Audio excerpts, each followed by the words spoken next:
తెలియదు. బ్యూటీషియన్ వేరు, makeup artist వేరు. బ్యూటీషియన్ వర్క్ ఏంటి? సలూన్స్ లో threading, facial, waxing, manicure, hair cuts అవి బ్యూటీషియన్. మేకప్ ఎవరు చేస్తారు?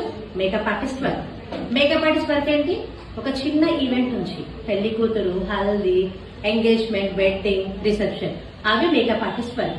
సో ప్రెసెంట్ ఉన్న కాంపిటీషన్ కి బ్యూటీషియన్ నేర్చుకోవాలి, మేకప్ నేర్చుకోవాలి. ఎందుకంటే ఒక క్లయింట్ ని మనం డీల్ చేయాలి అనుకుంటే ఒక మేకప్ ఆర్టిస్ట్ ఉండాలి, బ్యూటీ ఉండాలి. ఎందుకంటే ఒక సర్వీస్ కి మనం మేకప్ ఆర్టిస్ట్ బుక్ చేసుకుంటారు, సో వాళ్ళకి బ్యూటీ సర్వీసెస్ కూడా రిక్వైర్డ్ ఉంటుంది. సో ఇప్పుడున్న కాంపిటీషన్ కి 2 courses needed. And next beautician నేర్చుకున్న వాళ్ళు with in 3 or 6 months job చేసిన తర్వాతనే సలూన్ పెట్టుకోవాలి. మేకప్ ఆర్టిస్ట్ వర్క్ ఏంటి?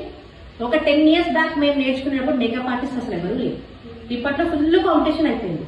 సో మేకప్ నేర్చుకున్న తర్వాత ఎంత బడ్జెట్ అయినా కానివ్వండి, సో మేకప్ అనేది స్టార్ట్ చేయండి. మీకు ఈవెంట్స్ రాకపోయినా ఒక మేకప్ ఆర్టిస్ట్ దగ్గరైనా చేయండి. 3000 బడ్జెట్ అయినా, 5000 బడ్జెట్ అయినా, ఏ బడ్జెట్ అయినా చూడకండి. సో ఫస్ట్ అనేది నేర్చుకున్న తర్వాత ఫీల్ అయితే స్టార్ట్ చేయండి. అర్థమైందా? బ్యూటిషియన్ ఎవరు? మేకప్ ఆర్టిస్ట్ ఎవరు?